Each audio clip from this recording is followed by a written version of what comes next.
मिलन शर्मा। हम मंजू शर्मा अपना चैनल पर सबके स्वागत करछी। नमस्ते, प्रणाम सब दीदी भाई जी के प्रणाम, सभी फैमिली के प्रणाम, जते कोई गीत सुनबी सबके प्रणाम। और हम दोनों देवरानी जेठानी बहुत प्यारा सा चुटकुला गीत गावे जा रहल छी और अहाँ सब जरूर सुनब और प्यारा आशीर्वाद जरूर देब और अहाँ सब ज्यादा से ज्यादा शेयर करब, सपोर्ट करब। और देखियो साउस की कर रहल छै, कते दुख पुतहु के द रहल छथिन। नहीं हमर साउस एहन नहीं हवा, लेकिन अब एहन का साउस एहन है, लेकिन हमर साउस नहीं कोनो दुनू में कहीं में साउस बाटल नहीं छै। एहन बात नहीं छै, मतलब ई कहावत छै, अखन गीत में बना रहल छियन। एहन कोन बात नहीं छै कि सबके साउस एके रंग होइ छै, बहुत सारा साउस एहन होइ छै, लेकिन एहन कते साउस में से बहू के पुतहु जका माने छै आ कते साउस बड़ गलत व्यवहार कर सकै छै। तो एके लके हम सब आए बहुत प्यारा सा गीत गावे जा रहल छी, अहाँ सब जरूर सुनब। चुटकुला गीत ये बहुत मजेदार, दिलदार, धमाकेदार भी गीत ये। अहाँ सब प्यार आशीर्वाद खूब। सासु दुनेती कातेक दुख देती, सासु दुनेती कातेक दुख देती, सासु दुनेती कातेक दुख देती, सासु दुनेती कातेक दुख देती। हम करी घरक काज पिया हमर खेती, हम करी घरक काज पिया हमर खेती, अपना बेटी के पलंग पाबै सेती, सासु दुनेती कते दुख देती, सासु दुनेती कतेक दुख देती, बुढ़िया दुनेती कतेक दिन जीती, बुढ़िया दुनेती कतेक दिन जीती,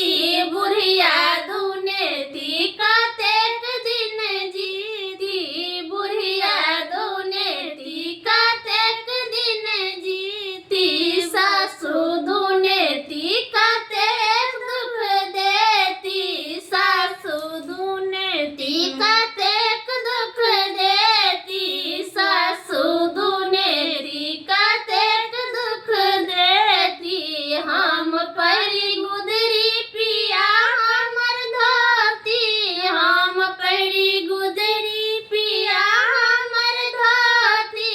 अपना बेटी के बनारसी पेती, सासु दुनेती कतेक दुख देती, सासु दुनेती कतेक दुख देती, सासु दुनेती कतेक दुख देती, बुढ़िया दुनेती कतेक दिन जीती, बुढ़िया दुनेती कतेक दिन जीती, बुढ़िया दुनेती कतेक दिन जीती, सासु दुनेती कतेक दुख देती, सासु दुनेती कतेक दुख देती, सासु दुनेती कतेक दुख देती, सासु दुनेती कतेक दुख देती। हम खाई छी खुदी भात पिया हमर रोटी, हम खाई छी खुदी भात पिया हमर रोटी, हम खाई छी खुदी भात पिया हमर रोटी, अपना बेटी के खीर भोजन करेती, सासु अपना बेटी के खीर भोजन करेती, सासु दुनेती कतेक दुख देती, सासु दुनेती कतेक दुख देती, सासु दुनेती कतेक दुख देती, बुढ़िया दुनेती कतेक दिन जीती, बुढ़िया दुनेती कतेक दिन जीती, बुढ़िया दुनेती कतेक दिन जीती, सासु दुनेती कतेक दुख देती, सासु दुनेती कतेक दुख देती, सासु दुनेती कतेक दुख देती। हम सुती भुइया पिया हमर पटिया, हम सुती भुइया पिया हमर पटिया, अपना बेटी के गद्दा पर सुते दी, अपना बेटी के गद्दा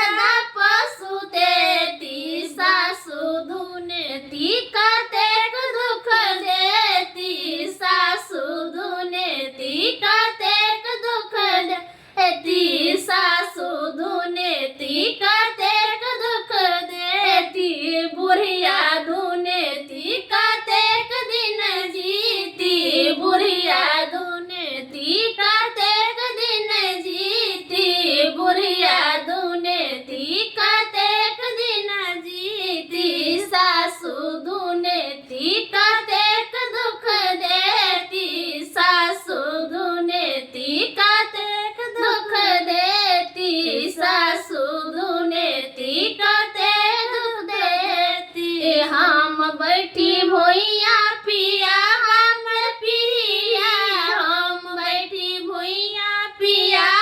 से पिया,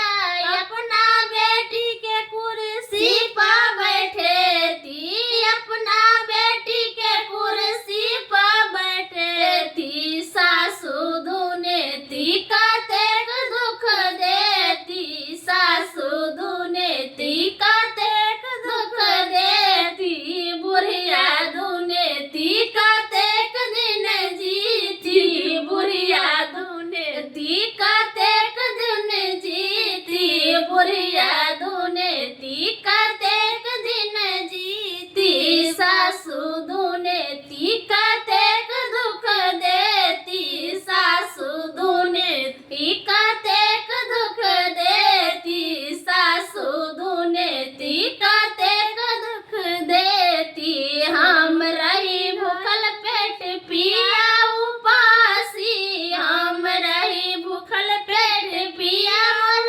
उपासी, अपना बेटी के चोरा कखिएती,